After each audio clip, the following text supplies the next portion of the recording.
வணக்கம்.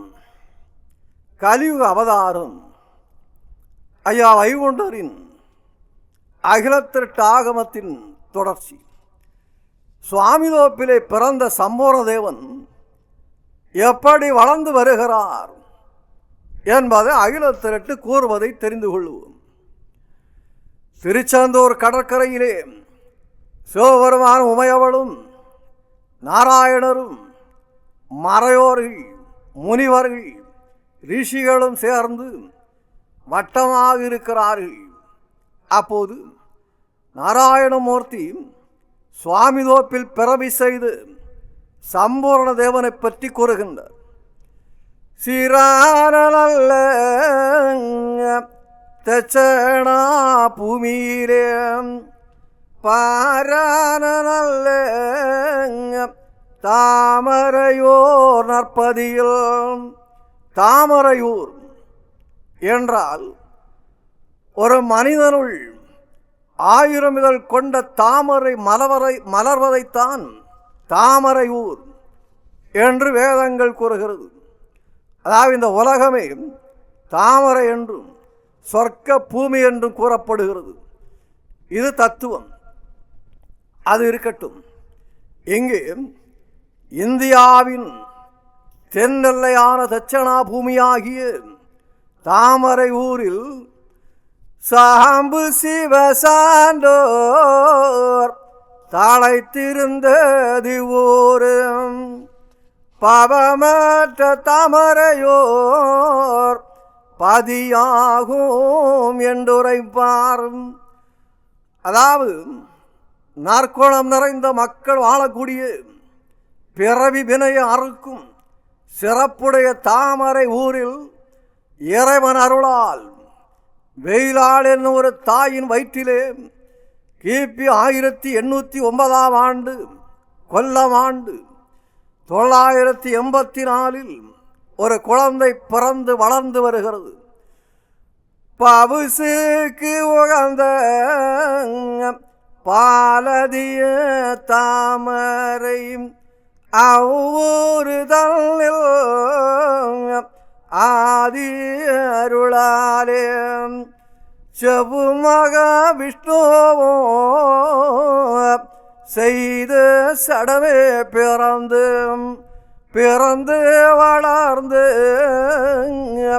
பெருமை புகழ் காட்டி மறந்திடா முன்னமைத்த மாதை உறவாடி பூலோக மனுக்கள் பிள்ளை போலே வளர்ந்து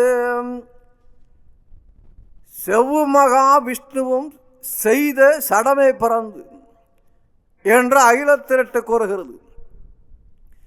மகாவிஷ்ணுவே பூலோக மனு போல் வந்து பிறந்ததாக சொல்லப்படுகிறது. சம்பூரணன் என்றால் சாதாரண மனிதன் இல்லை, தெய்வீகமான மானிட பிறவி பெற்ற எல்லா வல்லமையும் படைத்த பூரண பிரம்மமான பரமாத்மாதான் என்று பகவத்கீதையில் 4வது அத்தியாயத்தில் அவதார ரகசியத்தை பற்றி கூறுகிறது. இறைவன் பிறப்பற்றவன், அழிவற்றவன். ஆனாலும் சாதாரண மனிதனை போன்று பிறப்பவனாகவும் இறப்பவனாகவும் தோன்றுகிறான். இறைவன் நித்திய சுத்த புத்த முக்த சுபானனான சாட்சாத் பூரண பிரம்மம் பரமாத்மாவே உலக நன்மைக்காக இவ்விதம் அவதாரம் செய்து திவ்ய லீலை புரிகிறான். இறைவன் அவதாரம் செய்யும் போதெல்லாம் யோக மாயை என்ற திரையில் ஒளிந்து கொள்ளுகிறான். மாயைக்குள் இருக்கும் மனிதர்களால் அவதாரங்களை அடையாளம் காண முடியாது. பெரும்பாலான மக்கள் தங்களை போன்ற சாதாரண மனிதராகவே கருதுவார்கள் என்று பகவத்கீதை தெளிவாக கூறுகிறது. இந்த உண்மையை அகிலத்திரட்டு எப்படி கூறுகிறது என்றால், பூலோக மனுக்கள் மனுக்கு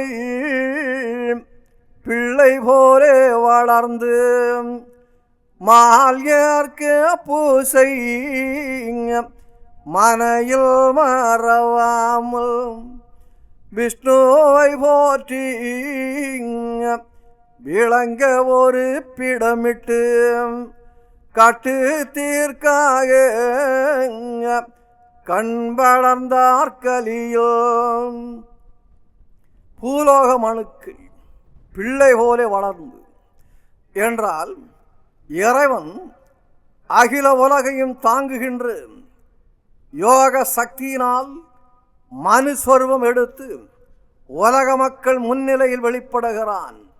மூல பிரகிருதியை, அதாவது பிரபஞ்சத்தை படைக்கின்ற சக்தியை தனக்குள்ளே உட்படுத்தி தமது யோக சாதனையின் மூலம் இறைவன் மனு போலே வந்து பிறந்துள்ளார்.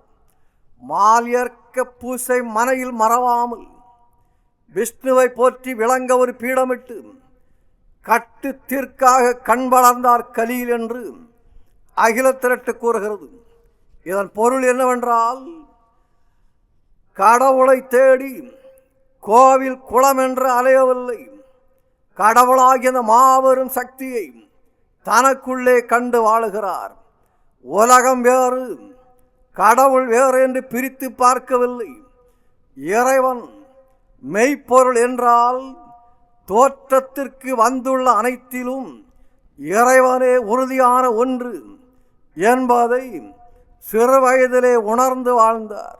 இனி ஒருவருக்கு ஓர் பொல்லாங்கு உலகில் மிக செய்யாமல் குருவை குறுகண்டு கொக்கரித்தே வளர்ந்தார். இந்த உலகத்திலே மனதாலும் செயலாலும் யாரையும் வேதனைப்படுத்தாமல் எல்லோரிடமும் அன்பு காட்டி வளர்கிறார். குருவை குறுகண்டு கொக்கரித்தே வளர்ந்தார் என்று கூறப்படுகிறது. குரு என்றால் ஞான பிரகாசம். அதாவது சம்பூர்ணதேவன் குழந்தை பருவத்திலே ஞான நிலையில் இருக்கிறார். மாயை அவரை பற்றவில்லை. ஆன்மா அளவில்லா அறிவு சுரங்கம். ஆன்மாவின் ஒளிரும் ஒளியை அறிந்து வாழ்ந்து வருகிறார். சிறு வயதிலே கடவுளின் இயல்போடு வாழ்ந்து வருகிறார் என்று சொல்லப்படுகிறது. அடுத்து, எதிர்த்தோரை அடக்கி எல்லோருக்கும் நல்லவராய் உருத்துக்கு அறியவராய் உலகில் மிக வளர்ந்தார். எச்சாதியார்க்கும் இவர் நல்லவர் எனவே அச்சாதியெல்லாம் அகமகிழ்ந்து தான் வளர்ந்தார். சம்பூர்ணதேவன் ஒரு ஜாதியில் வந்து பிறந்தாலும் ஜாதி என்னும் குறுகிய வட்டத்திற்குள் நின்று விடாமல் ஜாதி என்னும் எல்லையை தாண்டி உலகில் உள்ள அனைத்து மக்களையும் நேசிக்கின்றார். யார் ஒருவருக்கும் மனதளவில் கூட தீமை செய்யாமல் நித்தியானந்தத்தில் மூழ்கி இருக்கிறார். இவர் மூலமாக உலக மக்கள் பயனடைகிறார்கள். அந்த மக்களெல்லாம் அவரை நல்லவர் என்று புகழ்ந்தார்கள். இப்படி சிறப்போடு சம்பூர்ணதேவன் சுவாமி தோப்பிலே வளர்ந்து வருகிறார். தாய் தகப்பன் மாமன் சந்தம் இந்த தம்பி என்றும் ஊருக்கும் தலைவன் உடைய வழிக்கும் தலைவன் ஆருக்கும் தலைவன் என்று அன்னை பிதா வளர்த்தார். தாய் தமர்கள் எல்லாம் தாங்கி மிக வளர்த்தார். தமர் என்றால் உறவினர்கள். சம்பூர்ணதேவனை பெற்ற தாய் தந்தையரும் உறவினர்களும் சிறப்பாக வளர்த்து வருகிறார்கள். சொல்லுக்கோ வல்லவனாய் சூராதி சூரனிவன் மல்லுக்கும் வல்லவனாய் உபாயத்திலோம் பெரியோன். உபாயம் என்றால் சித்தி அடையும் வழியில் சிறந்து விளங்கினார் என்று பொருள். இனி வார்த்தை விவாதங்களாலும் யாரும் பேசி வெல்ல முடியாது சம்புவரதேவரிடம். அவ்வளவு அறிவு, உடல் வலிமையாலும் சண்டை ஓட்டி யாரும் வெற்றி பெற முடியாது. அவ்வளவு திடகாத்திரமான வீர உடல். இப்படி சிறப்புடன் சம்புவரதேவன் சுவாமி தோப்பிலே வளர்ந்து வருகிறார். நன்றி ஐயா. உயிருள்ள